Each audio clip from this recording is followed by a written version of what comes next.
7절로 16절까지 보시겠습니다. 창세기 16장 7절로 16절까지 교동합니다. 창세기 16장 7절입니다. 여호와의 사자가 광야의 샘물 곁 곧 술길 샘 곁에서 그를 만나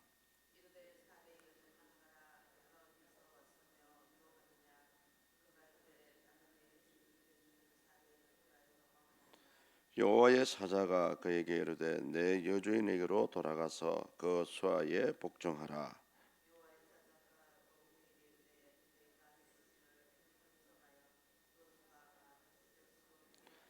여호와의 사자가 또 그에게 이르되 내가 임신하였은즉 아들을 낳으리니 그 이름을 이스마엘이라 하라. 이는 여호와께서 내 고통을 들으셨음이니라.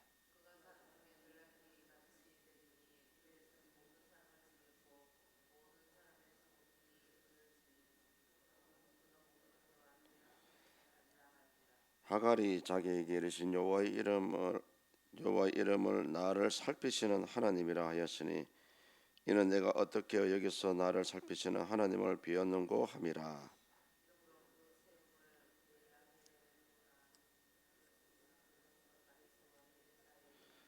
하갈이 아브라함의 아들을 낳음에 아브라함이 하갈이 낳은 그 아들을 이름하여 이스마엘이라 하였더라.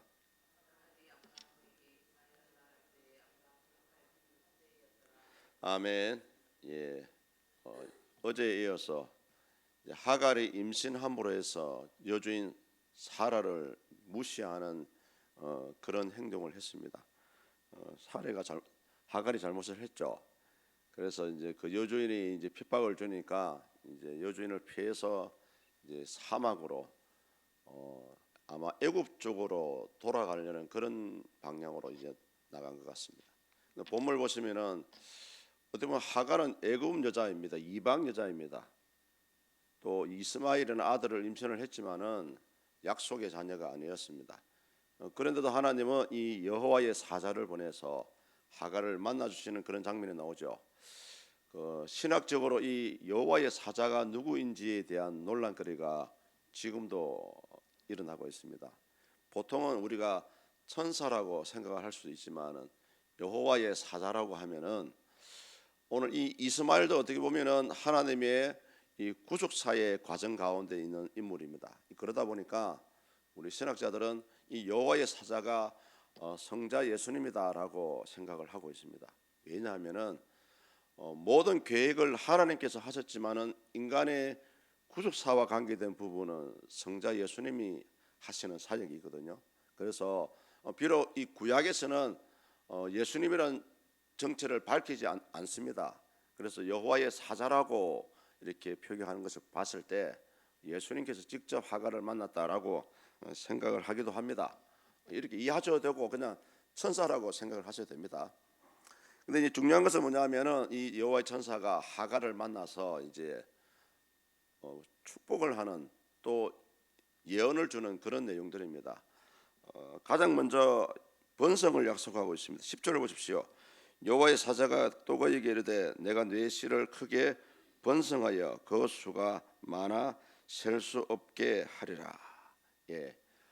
이 예언대로 이스마엘은 아랍 족과 터키 족의 12방백의 이제 족장이 되었고요. 수많은 사람들이 이스마엘을 통해서 태어나지 않습니까? 특히 이슬람 쪽에 있는 사람들은 대부분 이쪽 계열입니다. 또 두 번째로 이제 이스마엘이라는 이름을 약속하셨죠. 이스마엘이라는. 우리 11절 같이 한번 읽어볼까요? 여호와의 사자가 또 그에게 이르되 내가 임신하였은즉 아들을 낳으리니 그 이름을 이스마엘이라 하라. 이는 여호와께서 내 고통을 들으셨음이니라. 아멘. 원래 고대 사회에서는 사람에게 이름을 지어줄 때에 그 이름을 지어주는 자격이 정해져 있습니다. 아무나 아이의 이름을 지어주는 것이 아니고요. 그 친족의 우두머리 또는 족장 또는 그 사회를 지배하는 왕 이런 사람들이 사람에게 이름을 지어준다 합니다. 특히 이름을 지어준다는 뜻, 그 의미 속에는 이 아이에 대한 모든 권리를 이름을 지어주는 사람한테 있다고 합니다. 그런데 이제 이스마엘이라는 이 이름을 누가 지어줬습니까? 오늘 하나님이 지어주신 거예요.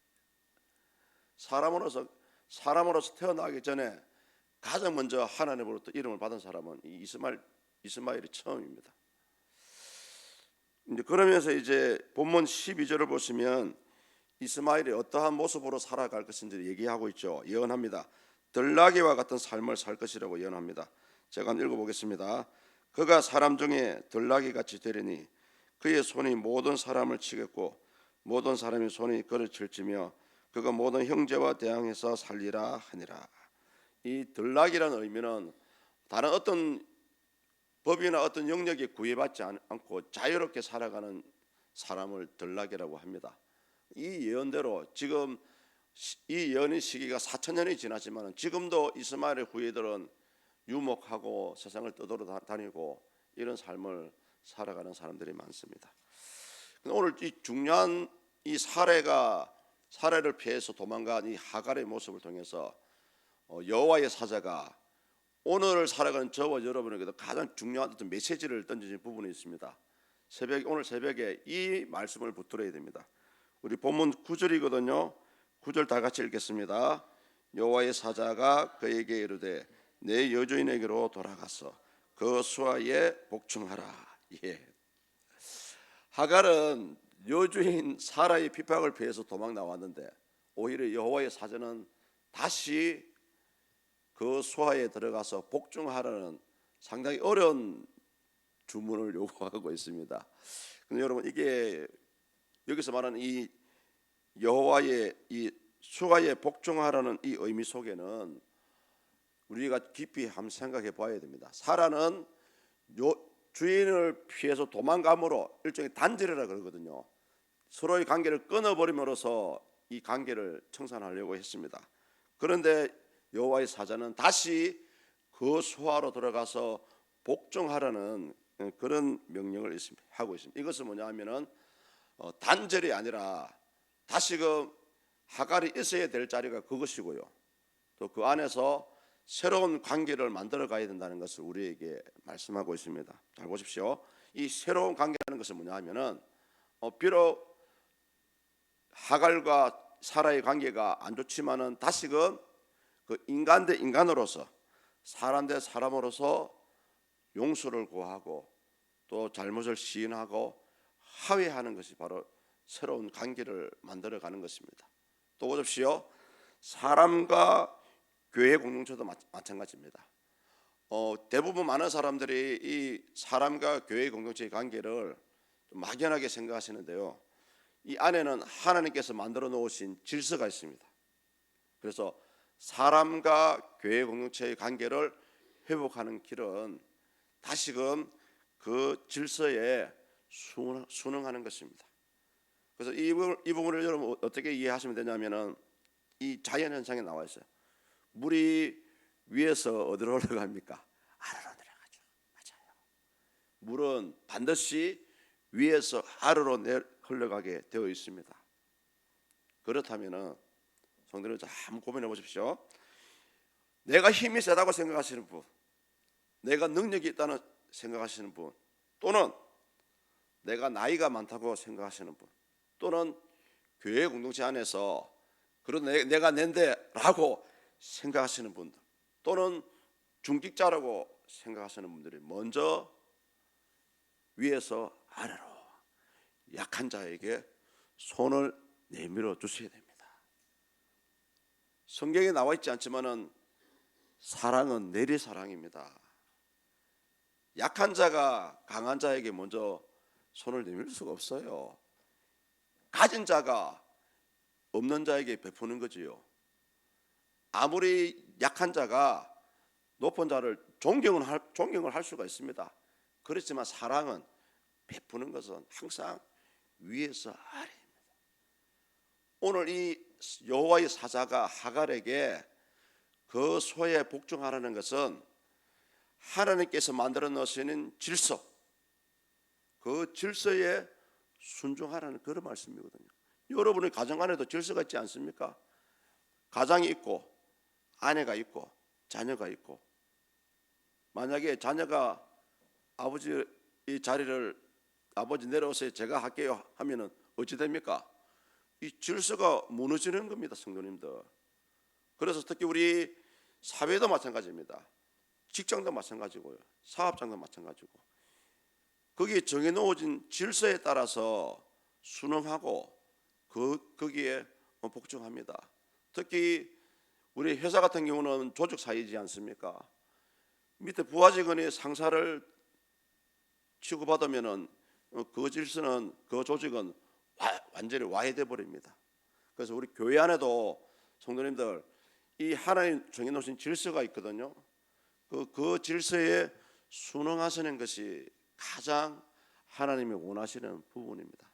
이거는 사람이 뭐 강요한다 해서 할 수 없지만 성경이 그렇게 만들어 놓았습니다. 그래서 성도님들 어찌되었든 간에 이 복음 안에서, 신앙 안에서 위에 있는 분들은 아래로 많은 사랑을 베풀어 주시고요, 또 아래에 있는 사람은 하나님 만들어 놓은 이 질서에 순종할 때에 그러한 사회, 그러한 공동체, 그러한 가정은 하나님 보시기에 가장 아름다운 모습이고요, 또 그 가운데 하나님 만들어진 그 질서에 순응하는 공동체가 그 하나님이 이끌어 가시는 그 은혜를 누려갈 수가 있습니다. 오늘 여호와의 사자가 이런 의미에서 하갈에게도, 하갈의 주인은 원래 주인이 누굽니까? 사라지 않습니까? 그래서 다시 너 주인한테 가서 용서를 구하고 다시 거기 정해놓은 질서에 복종하라, 그런 의미입니다. 그래서 이 새벽에도 우리가 이 하나님 만드는 질서를 어떻게 우리가 받아들일 것인지, 또 이 부분을 어떻게 생각할 것인지, 이 하나님 만드는 질서에 순종할 때에 성도님들, 이 질서에 순종할 때에 하나님의 이끌어 가심이 있습니다. 이 질서가 뒤죽박죽이 되면은 그런 집안, 그런 공동체는 콩가루가 되는 겁니다. 왜? 하나님 자신이 질서의 하나님이십니다. 그래서 우리가 하나님의 은혜와 하나님의 그 살아계심, 또 하나님의 그 존재를 깊이 알수록, 또 은혜를 체험할수록, 기도함으로 하나님의 존재를 느끼면 느낄수록 우리는 더 하나님의 그런 존재감에 대해서 이 두려움을 느끼게 됩니다. 많은 분들이 두려움이 없으니까 이 교회 공동체 안에서 큰 소리를 내는 겁니다. 절대적으로 물론 그렇습니다. 사람이 모여 있는 곳이기 때문에 때로는 우리 생각에 맞지 않을 수도 있어요. 이해되지 않을 수도 있습니다. 그러나 하나님이 정해놓으신 질서라면 거기에 순종하는 것이 가장 성경적인, 가장 신앙적인 모습이라고 생각이 되어집니다. 이 아침에 기도하실 때에 왜 여호와의 천사가 하갈에게 다시금 구절, 다시금 돌아가서 거기에 복종하라 하는지 한번 묵상해 보시고 또 한번 생각해 보시는 그런 시간이 되었으면 좋겠습니다.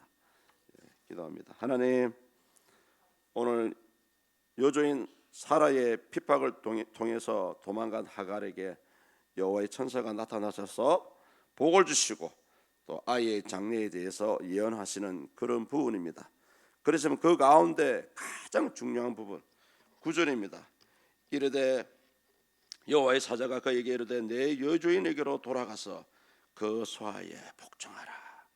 하나님 만들어 놓으신 모든 질서에 순종할 것을 우리에게 요구하고 있습니다. 하나님, 이 새벽에도 한번 우리 사람 대 사람과의 관계, 또 사람 대 교회 공동체와의 관계 가운데 질서가 있습니다.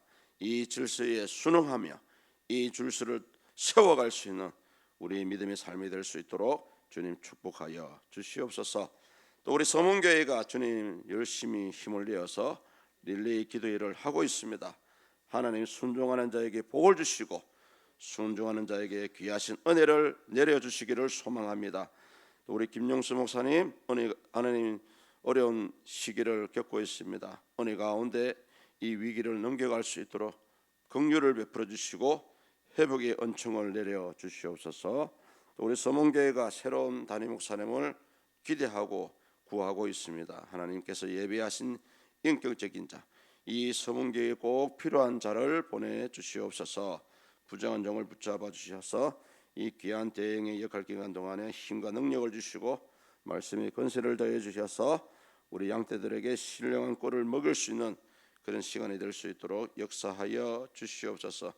하나님 아버지, 이 새벽에도 시간을 들이며 몸을 들이며 마음을 들이는 사랑하는 주의 백성들을 기억해 주시고 간구하시는 모든 기도의 제목들이 하나님의 은혜 가운데서 성취되게 하시고 무예수 유를 창조하는 하나님의 초자연적인 은혜를 누려갈 수 있는 이들의 남은 삶이 될 수 있도록 역사하여 주시옵소서.